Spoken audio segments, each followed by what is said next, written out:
Bien-aimés de Dieu, pendant ce temps de carême, comme chaque année, pour nous accompagner tout au long de ce cheminement spirituel, le Saint-Père nous a adressé une lettre.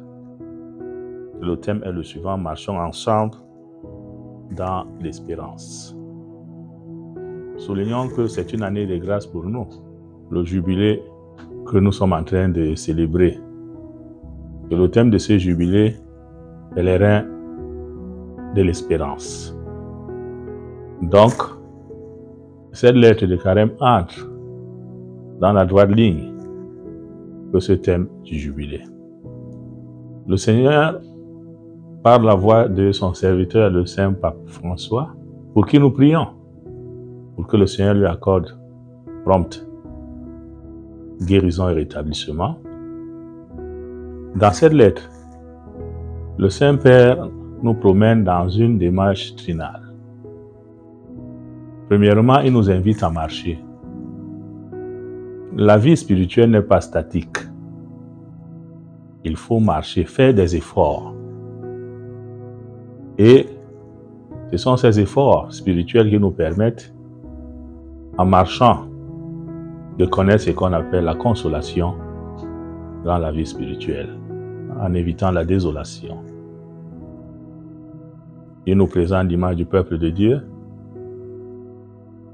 dans sa marche. Et cette marche fait appel à des moments de joie et de contrariété. Et nous ne devons pas abandonner cette marche. La deuxième démarche, cette marche ne doit pas se faire d'une manière solitaire. Nous devons marcher ensemble, comme famille, comme église. Dans la famille qui est une église domestique, nous devons marcher ensemble. Marcher ensemble en communauté.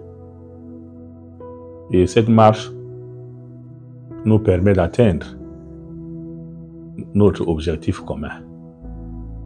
Cet objectif commun, c'est notre purification, notre sanctification. D'où nous aboutissons ici à la troisième démarche: marcher ensemble dans l'espérance. Pendant les 40 jours, nous marchons parce que nous savons que le Seigneur est avec nous et nous accompagne. Et c'est lui qui vient au cœur de nos vies pour changer nos vies, changer nos mentalités, pour qu'après ce temps de désert, après cette traversée des déserts, chacun de nous ressuscite avec Jésus-Christ, qui est notre espérance et qui est la vie qui nous vient du Père et de l'Esprit Saint. Que le Seigneur aussi nous accompagne et nous donne le courage de nous lever pour marcher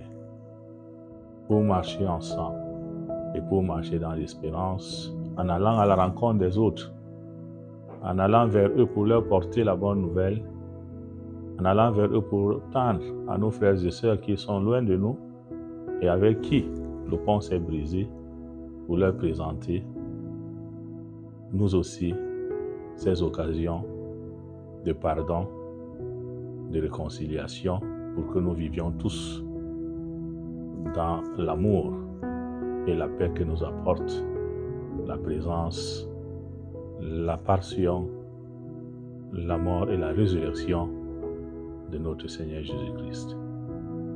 Que ce temps de carême soit pour tout un chacun un temps de changement radical de cœur, de vie et de mentalité.